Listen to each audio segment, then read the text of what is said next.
Olá, turma do terceiro ano, vamos para mais uma aula de filosofia. Abra um livro na página 258, tá?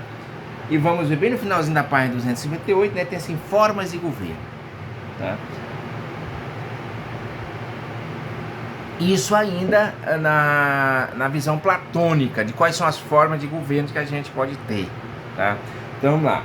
Platão foi o primeiro pensador a refletir na sua utopia. Pessoal, a palavra utopia é algo ideal, algo que você sonha, algo que você acha que é a melhor forma que vai acontecer, de acontecer algo, tá? No caso aqui, a utopia platônica é um governo onde tenha à frente alguém que tenha uma inteligência filosófica, depois de passar lá por aquelas três fases de formação,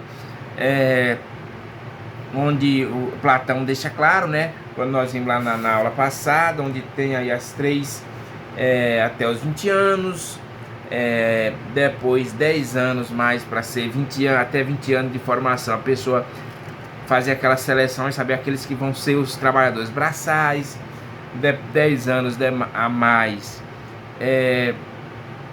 para saber aquelas pessoas que estão aptas ao serviço militar, e os últimos aí 10 anos a mais para saber cuidar da cidade, né? Então nós temos aí, são chamados mais notáveis. Então esses mais notáveis, aqueles que tiveram a maior aptidão intelectual, são os que estão propícios para governar. A chamada sofocracia, tá? O rei filósofo, onde Platão defende que para ser rei, a pessoa tenha que ser o filósofo, se transformar em rei, ou o rei se transformar em filósofo. Imagine se essa moda pega, o que a gente ia fazer com um ser que não é nada inteligente, que está na liderança do Brasil, entendeu? O que a gente ia fazer? Então Platão de uma certa forma reprova o energúmeno que está na presidência do Brasil, tá? Alguém abjeto, que não tem a menor capacidade intelectual, alguém que é senso comum, que, para vocês terem uma ideia, nem para a segunda fase, é interessante a gente fazer esse paralelo. Não tinha parado para pensar, você vê como as coisas vão surgindo.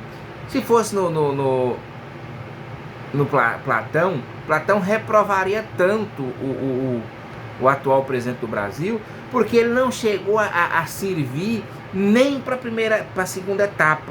Dos 20 anos de formação, ele não serviu nem para militar, ele foi expulso do exército, foi expulso das Forças Armadas. Então, para Platão, o ser que dirige hoje o Brasil, ele teria que estar vivendo, não sendo representante, não sendo rei, que é mais ou menos a minha figura de presidente hoje, não sendo o presidente do Brasil, mas ele era para ser alguém que está trabalhando de forma braçal, tá? Para vocês terem uma ideia, assim, só trazendo assim, para vocês verem como a filosofia de Platão serve.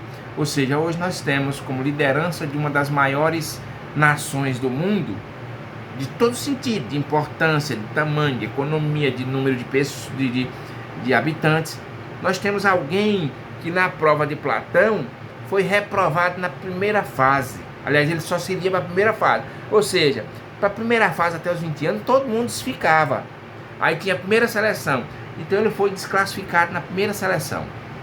Vocês têm uma ideia? Então pense nisso aí, e como cidadãos conscientes, vocês têm também que saber em quem vocês colocam para representar vocês, tá? E tem os pseudos intelectuais por aí também, tá? Pseudos intelectuais, porque não é intelectual, é pseudo.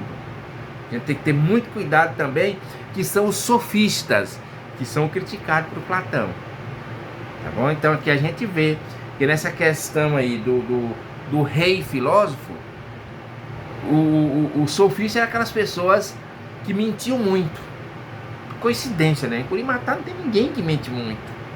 Não tem ninguém, assim, a gente conhece as pessoas assim que mente, que decoram um discurso e fala e não diz nada. Não conheço, não sei se vocês conhecem, né? Mas, voltando aqui para nossa aula. Então, para Platão,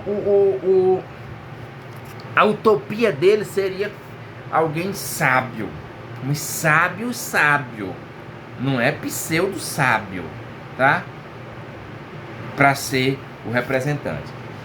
E as formas de governo em Platão? Nós tínhamos aí algumas formas de governo, né? Diz assim, ó, as formas de governo em Platão são 4, que está descrita no livro 7 de A República, tá? Como a gente vai ver aqui, primeiro, ou seja, nós temos o quê? Nós temos a timocracia, governo que cultua o impulso guerreiro e o desejo de honrarias. Olha, o que seria? Um governo bélico, no caso. A timocracia é um governo bélico, um governo que faz guerra. Bom, uma guerra, não é implicância minha, né? Não, mas, por exemplo, o presidente da República do Brasil tá louco para fazer uma guerra com a Venezuela. Doido. Se o governo norte-americano, o Trump, manda ele atacar a Venezuela, ele atacava, levava um couro. Levava um couro histórico, uma vergonha, mas atacaria. Assim, de deles ter esse espírito bélico, esse espírito da morte, essa vontade de sangue que ele tem. Então você vê, hoje nós sabemos que o exército brasileiro, ele não tem a menor condição de guerrear com o exército venezuelano. Vocês têm uma diferença? Seria mais ou menos a diferença que era dos índios com os portugueses. Enquanto os portugueses tinham arma de fogo, os índios tinham flecha. A proporcionalidade hoje do exército brasileiro para o exército venezuelano é mais ou menos a mesma coisa. O exército venezuelano tem armamento russo, ou seja, o mais sofisticado do mundo, mais sofisticado do que os Estados Unidos. Era capaz de morrer centenas e centenas de jovens brasileiros e eles não serem capazes de matar um venezuelano. Para vocês terem uma proporção, até porque o Brasil, ele nunca teve umas forças armadas fortes, porque ele não tinha, ele era um país que não tinha nenhum problema com nenhum vizinho. Geralmente os países fortalecem suas forças armadas quando eles têm alguma ameaça externa. O Brasil não tinha, o Brasil era amigo de todo mundo, inclusive da própria Venezuela. Aí o cara, a primeira coisa, implicou com a Venezuela. Vai lá que você leva um couro, tá? Então, o exemplo do governo, no governo brasileiro, não dá para você dar um exemplo positivo. Só exemplo desgraçado, só exemplo de desgraça, só exemplo de morte, só exemplo de burrice, tá? De falta de respeito com a vida. Não tem um exemplo. Eu fico impressionado como tem ser humano ainda que defende alguém que, depois de tantas mortes, 30 mil mortes parece na época, ele sendo presidente da República, há uma pergunta: e os mortos? Eu quero que tenho com mortos socorrer, não coisa. Ele é presidente da República, tem que cuidar dos brasileiros, tá? Então você vê que não tem nada positivo. Então aqui vai se encaixando na filosofia de Platão, mas sempre se encaixando na filosofia de Platão, da forma que Platão, um dos gênios da humanidade, reprova que os brasileiros fizeram. A cagada que os brasileiros, desculpa a expressão, mas a cagada que os brasileiros fizeram. Não todos, mas 57 milhões de brasileiros.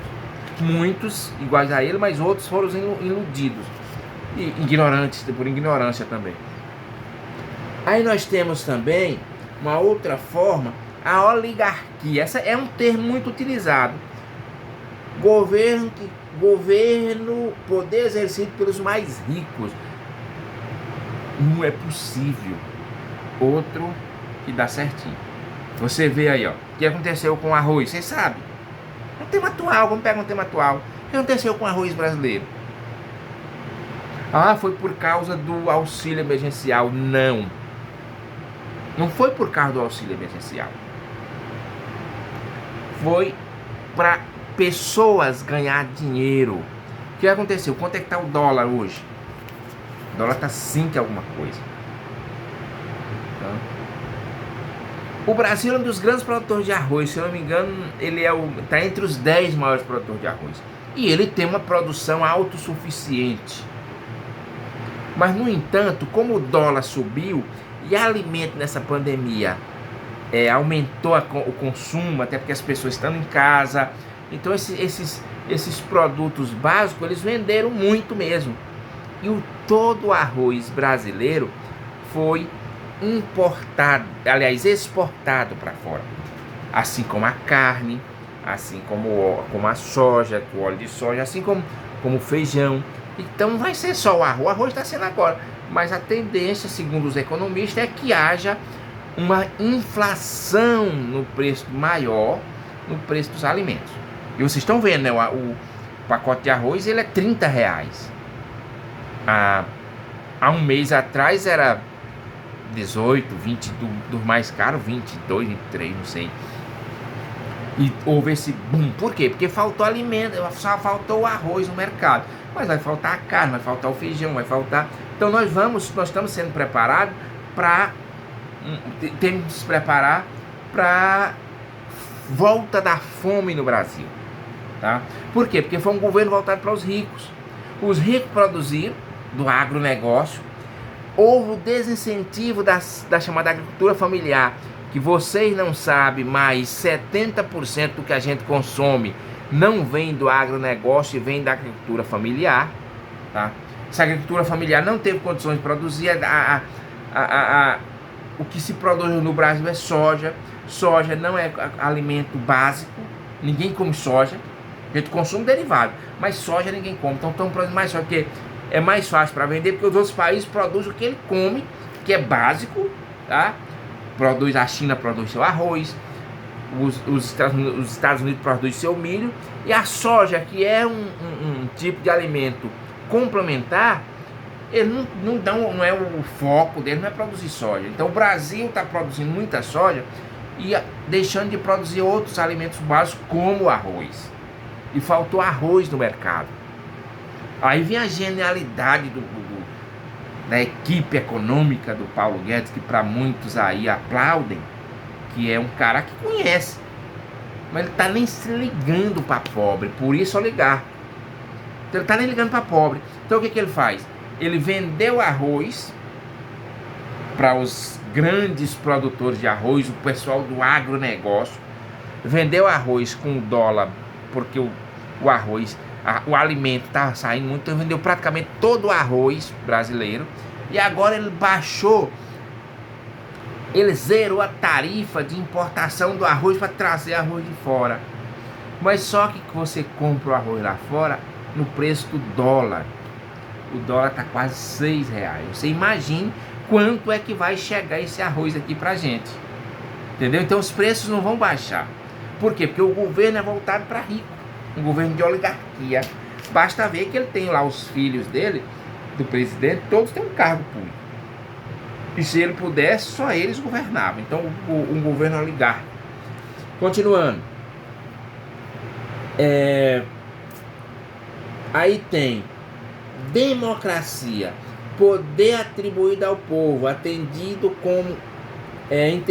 como os mais pobres.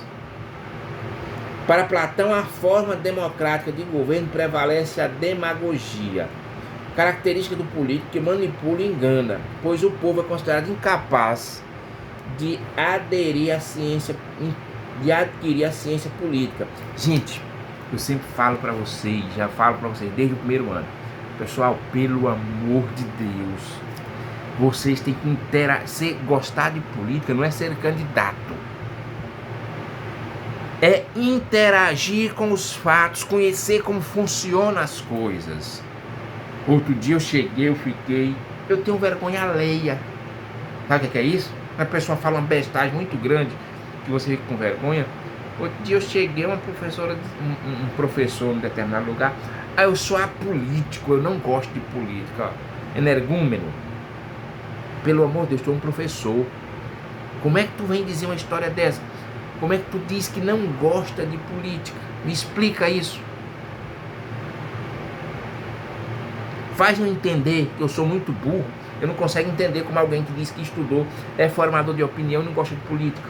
Não é ser candidato, não é ser filiado a um partido, mas saber pelo menos conversar e saber o que é bom, o que é ruim.